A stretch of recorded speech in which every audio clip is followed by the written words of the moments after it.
ku samu manyan rahotanni bisa jarida News TV. Barka da haka mai sauraro kuma sannan mu da ƙara kasancewa a cikin wannan tashar tamu mai albarka, inda amma muke tafi muku da wannan babban rahoto da ke karaɗe ko'ina a sassan duniya gabaki ɗaya, da shugaban ƙasar Amurka ya fusata matuƙa a kan wannan batu. Mai sauraro ka biyo mu a sannu domin jin cikakken wannan rahoto. Mai sauraro idan har kai bako ne a wannan tashar tamu mai albarka, ka dangwala mana subscribe haɗi da ƙararrawa domin kasancewa tare da mu a kodayaushe da zarar mun saki manya-manyan rahotanninmu. Shugaban ƙasar Amurka Donald Trump ya yi gargaɗi zuwa Najeriya cewa lallai za su baza dakarunsu a cikin ƙasar idan har ba a tsayar da kisan gillan da ake wa Kiristoci ba.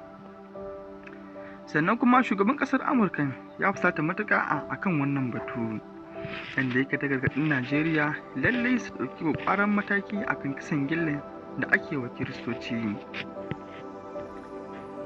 Donald Trump ya yi barazanar ɗaukar matakin soji a kan Najeriya bayan zargin gwamnatin ƙasar da sa ido ana yi wa mabiya addinin Kirista kisan gilla.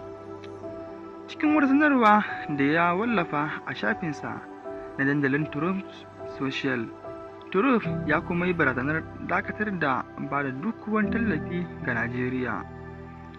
Tuni da gwamnatin Najeriya ta yi watsi da zargin na Trump. A kowane irin hatsaniya farkon aka sani ba a san ƙarshen ba, kuma wannan batu na Donald Trump wasu da yawa al'umma ƙasa sun razana da jin wannan batu na Trump da kuma abubuwan da za su iya faruwa a nan gaba idan har wannan rikici ya ƙara mutuwa. Bisa sauraro daga sha'afa kan tare da mu ne bisa wannan tattaunawa mai albarka mai suna Jarida News TV, inda muke zakulo muku muke bayyana muku abubuwan da suke faruwa a sassan ƙasa da ma kewaye gabaki ɗaya,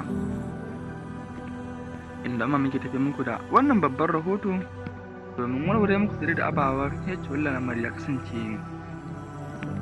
Shugaban ƙasar Najeriya da Bola Ahmed Tinubu ya yi watsi da wannan zargi da Donald Trump yake yi da cewa ana yi wa Kiristoci kisan gilla a cikin ƙasar Najeriya, inda Bola Tinubu ya mayar da martani a kan wannan zargi da shugaban ƙasar Amurka yake yi masa.